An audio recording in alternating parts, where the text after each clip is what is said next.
Video ini akan menunjukkan cara-cara untuk menghasilkan sumber pengajaran. Untuk mengakses site, anda perlu klik pada ikon Quick Launch pada Frog Bar. Sebaik sahaja anda klik pada Quick Launch, klik pada ikon Site. Seterusnya, klik pada butang biru New Site. Butang ini terletak pada bahagian atas kawasan Sites. Pada skrin ini, typekan nama site anda di dalam kotak Give your site a name. Berikan deskripsi ringkas mengenai kandungan site anda. Kemudian, anda perlu klik pada butang Next. Pilih tema untuk site anda.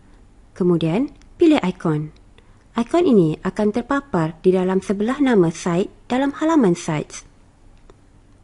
Klik pada butang Create Site untuk menghasilkan dan membuka site baru anda. Sekarang, kami akan tunjukkan cara untuk menambah kandungan ke dalam site anda. Klik pada butang Edit pada sebelah kiri skrin anda. Panel Content Tray akan terpapar. Content Tray mengandungi 3 tab pilihan iaitu Layout. Ini membenarkan anda menukar bilangan dan posisi kotak kandungan dalam halaman anda. Settings. Ini membenarkan anda menukar nama dan tema site anda. Widgets. Widget seperti teks, video dan gambar boleh diseret ke dalam kotak kandungan pada halaman anda. Dalam Content Tray, klik pada tab Widgets. Anda kini dapat melihat semua widgets yang terkandung di dalam VLE. Untuk menggunakan widget, seret widget tersebut ke dalam kotak kandungan pada halaman page dan tukar tetapan konfigurasinya. Beberapa widgets boleh digunakan pada satu halaman.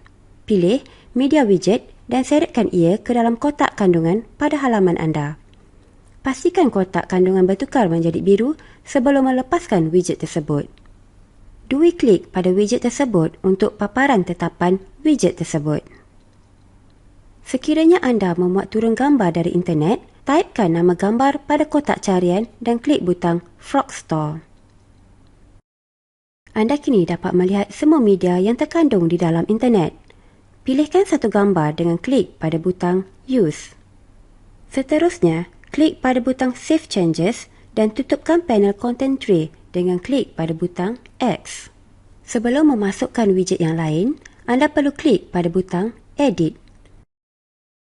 Untuk menggunakan Text Widget, seretkan widget teks ke dalam kotak kandungan pada halaman anda. Lepaskan widget tersebut apabila kotak kandungan bertukar menjadi warna biru. Seperti widget sebelum, dui klik pada kotak kandungan untuk memaparkan tetapan untuk widget tersebut. Anda boleh type sebarang maklumat yang anda ingin sampaikan ke dalam kawasan teks. Sekiranya anda ingin format bentuk huruf, pilihkan teks yang anda ingin format. Klik pada butang Save Changes dan tutup panel dengan klik butang X. Sesebuah site boleh mempunyai beberapa muka surat. Untuk mengubah nama muka surat anda perlu menukarkan muka surat tersebut kepada mod Edit. Sekarang, klik pada butang Edit yang terletak di atas bahagian kiri skrin anda. Content Tray akan terpapar. Kemudian, anda perlu dui klik pada New Tab untuk menukar tab menjadi warna biru. Masukkan nama pada tab anda.